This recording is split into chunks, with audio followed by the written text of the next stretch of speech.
Bismillahirrahmanirrahim. Rabbi shrah li sadri wa yassir li amri wahlul 'uqdatam min lisani yafqahu qawli. Assalamualaikum warahmatullahi wabarakatuh. Bertemu lagi dengan saya Wulan Siti Fatimah, SPD MMPD, Unit Kerja SMK Negeri 3 Bale Endah. Pada kali ini, Ananda sekalian, izinkan Ibu menyampaikan penyelesaian permasalahan trigonometri untuk kelas 10 di SMK Negeri 3 Bale Endah. Adapun materi nanti yang akan Ibu usung adalah mengenai pengertian perbandingan trigonometri, nilai sinus, kosinus, dan tangen, sudut istimewa, teorema Pitagoras, aturan sinus dan kosinus, jumlah dan selisih dari sinus dan kosinus. Adapun pada pemaparan materi kali ini yang akan coba Ibu sampaikan adalah materi trigonometri untuk kelas 10 semester genap. Tema materinya adalah pengenalan awal trigonometri. Inti materi adalah pengertian perbandingan trigonometri, nilai sinus, kosinus, dan tangen, serta sudut istimewa, teorema Pitagoras. Dan terakhir adalah contoh penyelesaian soal yang relevan yang harus kalian nantinya coba kerjakan ya. Yang pertama, kita mulai dengan pengertian perbandingan trigonometri. Kita ambil sumbu X, kemudian kita ambil juga sumbu Y. Nah, perpotongan antara sumbu X dan Y, kita ambil garis yang menghubungkannya dan bertemu di titik 0,0. Kita misalkan itu adalah garis A, sehingga nanti akan ada suatu koordinat M1, M2, M3 dihubungkan dengan garis A tersebut, kita tarik ke atas menghasilkan P1, P2, dan P3. Nah, titik P1, P2, dan P3 terletak pada garis OA. Titik M1, M2, dan M3 terletak pada garis, ya pintar, OX.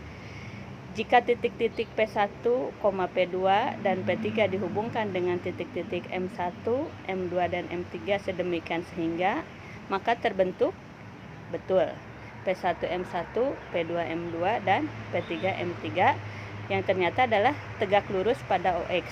Maka akan terbentuk 3 buah segitiga siku-siku. Ya, konsentrasi segitiga siku-siku yang pertama diperoleh segitiga OM1 P1, betul.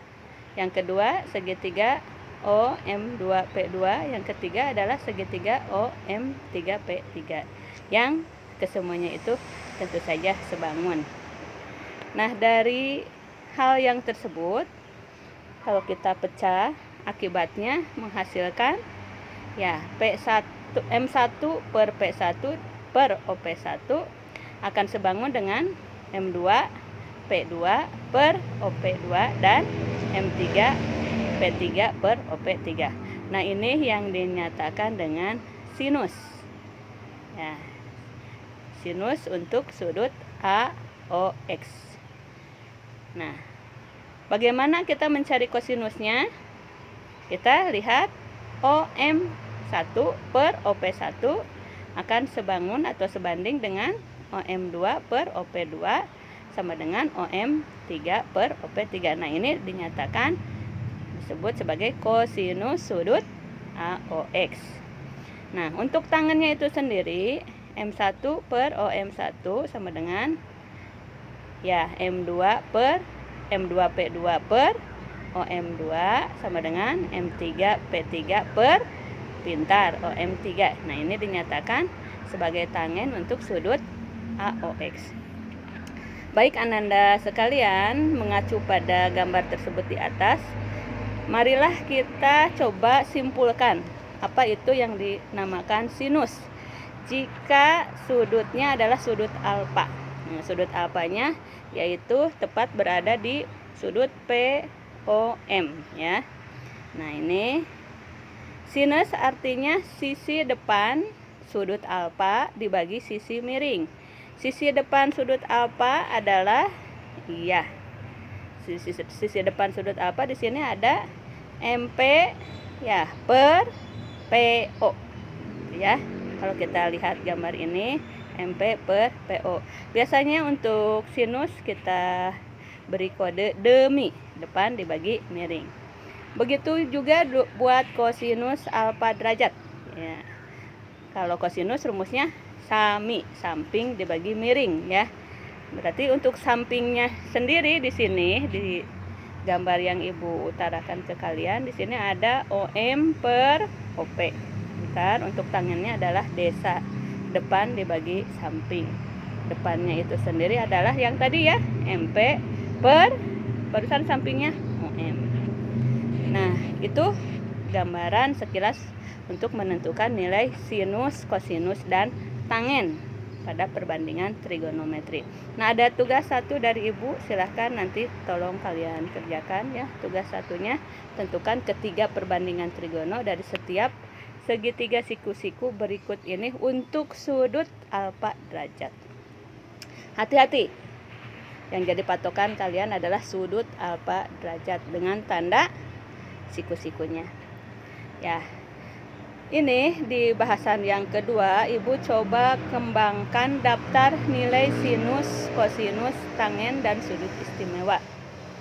Ya, sin alfa untuk 0 derajat sama dengan 0, sampai tangen alfa untuk 60 derajat sama dengan akar 3. Bahkan di sini kita menguraikan sampai 90 derajat ya.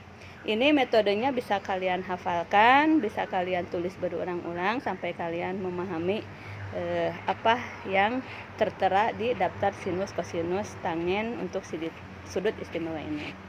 Nah, yang tak kalah penting pembahasan kita kali ini, karena tadi Ibu sudah menerangkan tentang asal muasal kita menentukan sinus, kosinus, tangen, kemudian rumusnya juga ada demi, sami, desa, kemudian ada ukuran-ukuran untuk sinus, kosinus, tangen berdasarkan sudut istimewa. Kita sekarang bahas teorema Pitagoras. Jadi teorema Pitagoras itu terbentuk dari beberapa sisi segitiga yang merupakan segitiga siku-siku ya.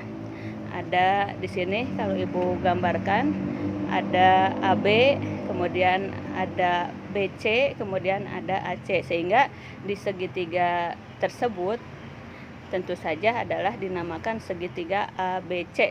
Cuman di sini Ibu ngambilnya siku-siku di B. Nah, untuk garis yang menghubungkan kemiringannya Ibu ambil di sini AC itu dinamakan hipotenusa. Sehingga nanti kalian kalau mencari untuk teorema Pitagoras ini ya, kita mencari AB diwakili nanti oleh C kecil ya, BC diwakili oleh A kecil, dan AC diwakili oleh B kecil ya. Sehingga nanti hipotenusanya bisa saja di sini jadi B kecil gitu ya. Jadi hipotenusanya AC kuadrat sama dengan AB kuadrat ditambah BC kuadrat ya. Kenapa? Karena sisi miring kuadrat itu biasanya lebih besar daripada sisi-sisi yang lainnya ya. Bu, bagaimana kalau mencari AB kuadrat? Berarti patokannya tetap di sisi miring ya. Sisi miring kuadrat dikurangi sisi yang lainnya dikuadratkan ya. Di sini kalau kita mencari AB kuadrat, jadi AC kuadrat dikurangi CB kuadrat. Bu, bagaimana kalau mencari CB kuadrat? Patokannya tetap ya, hipotenusa sisi miring, berarti AC kuadrat dikurangi AB kuadrat. Bu, bagaimana kalau mencari AC kuadrat itu sendiri? Nah, ini tinggal menjumlahkan. Kalau kita mencari sisi miring kuadrat, berarti menjumlahkan sisi-sisi yang lainnya yang dikuadratkan juga ya. Jadi AC kuadrat sama dengan AB kuadrat ditambah BC kuadrat. Nah, tentu saja kalau kita hanya mencari nilai AB saja, berarti harus muncul lawan dari kuadrat itu adalah akar ya. Nah, AB saja Bu yang dicari, berarti AC saja yang dicari, berarti AC sama dengan akar AB kuadrat ditambah BC kuadrat dan seterusnya. Jadi patokannya sisi miring kuadrat itu berarti ya sisi-sisi yang lainnya dijumlahkan, dikuadratkan. Pintar ya. Ibu ada memberi beberapa contoh di sini yang harus kalian selesaikan juga. Contoh 1 dan contoh 2. Ananda sekalian, selamat mengerjakan. Ini baru trigonometri awal ya, karena Ibu yakin sebagaimana moto Ibu, bisa karena terbiasa, banyak berlatih supaya terlatih. Ya, sekian dan terima kasih atas perhatiannya. Semangat selalu. Salam matematika.